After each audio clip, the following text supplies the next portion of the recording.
दोस्तों, कभी कभी चालाकी भी बहुत ज्यादा नुकसानदेह बन जाती है। चालाकी जो शुरू में बहुत स्मार्ट लगती है, जैसे आप शतरंज खेल रहे हो और सोचे कि मैं तो महाराज हूं, मेरी चाल कोई नहीं रोक पाएगा। लेकिन जब वही चाल उल्टी पड़ जाए तो पूरी की पूरी हवाबाजी निकल जाती है।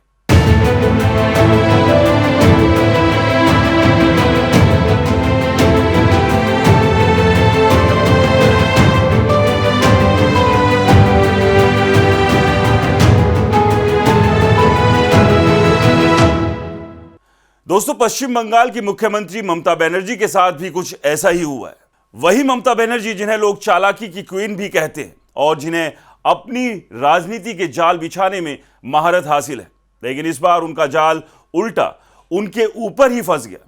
जरा गौर कीजिए, ममता ने शुरुआत में क्या किया। उन्होंने भाजपा पर हमले किए, चुनाव आयोग को घेरा, आरोप लगाया, प्रदर्शन किया। उन्होंने सीधे सीधे कहा कि एसआईआर यानी special revision of electoral rolls रुके। और मजा तो तब आया जब उन्हें लगा कि अब तो सब उनके हाथ में।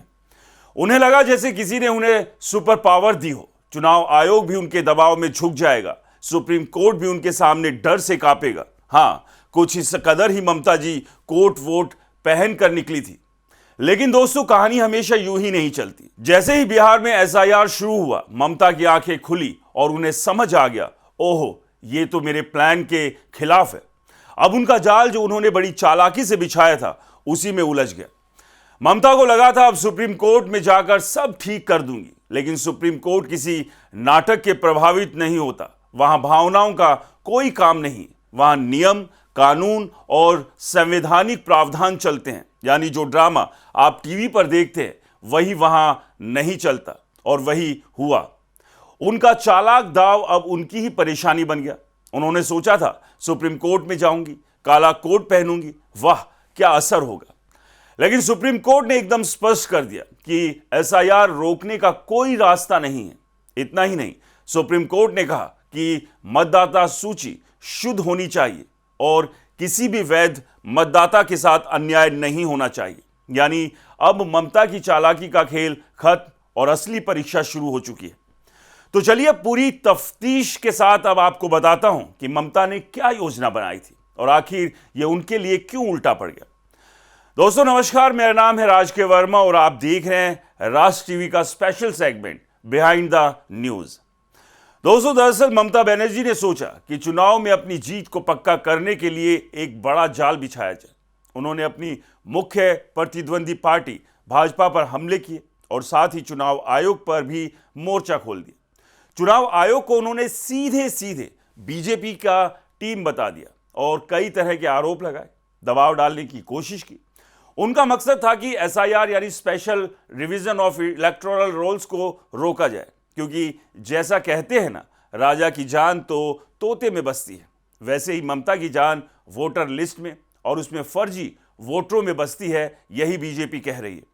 यही उनकी जीत का आधार था। लेकिन जब बिहार में एसआईआर शुरू हुआ तो उन्हें समझ में आ गया कि अगर पश्चिम बंगाल में एसआईआर कराने में चुनाव आयोग सफल हो गया तो उनकी जीत लगभग असंभव हो जाएगी। इसलिए ममता ने पूरी ताकत लगा दी कि एसआईआर रुके। उन्होंने चुनाव आयोग पर हमला किया, सड़क पर उतरी और प्रदर्शन किया, अपशब्द बोले और मुख्य चुनाव आयोग से मिलने तक चली गई। एक पूरी जमात उनके पीछे थी, लेकिन इससे कोई फायदा नहीं हुआ।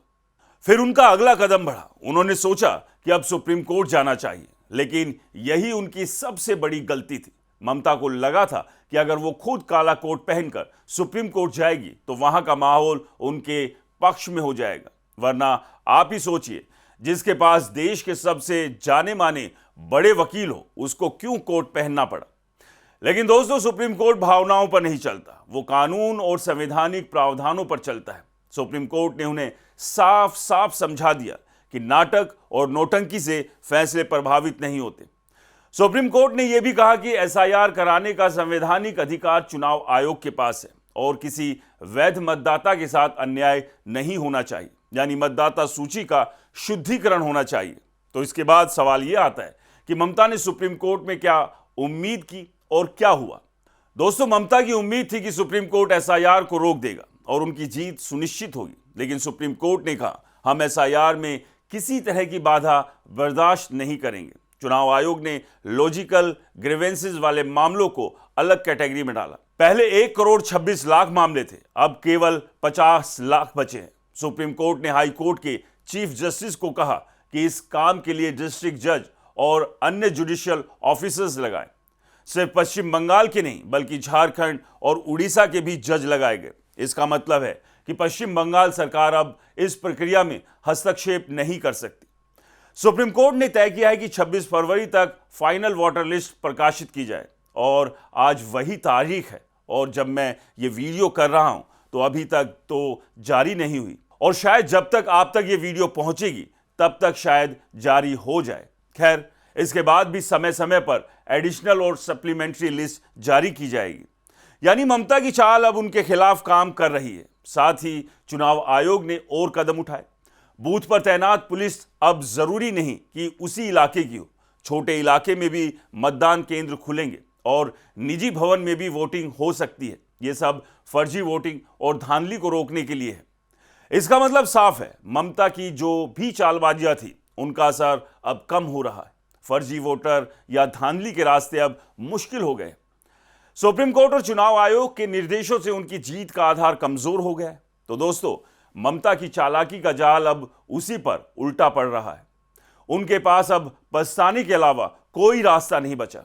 आने वाले 10 से 15 दिनों में ही तय होगा कि चुनाव की तारीख टलेगी या नहीं और एसआईआर कैसे पूरी होगी। यही तय करेगा पश्चिम बंगाल के विधानसभा चुनाव का नतीजा। तो दोस्तों, अब सवाल यह है, जनता क्या सोच रही है?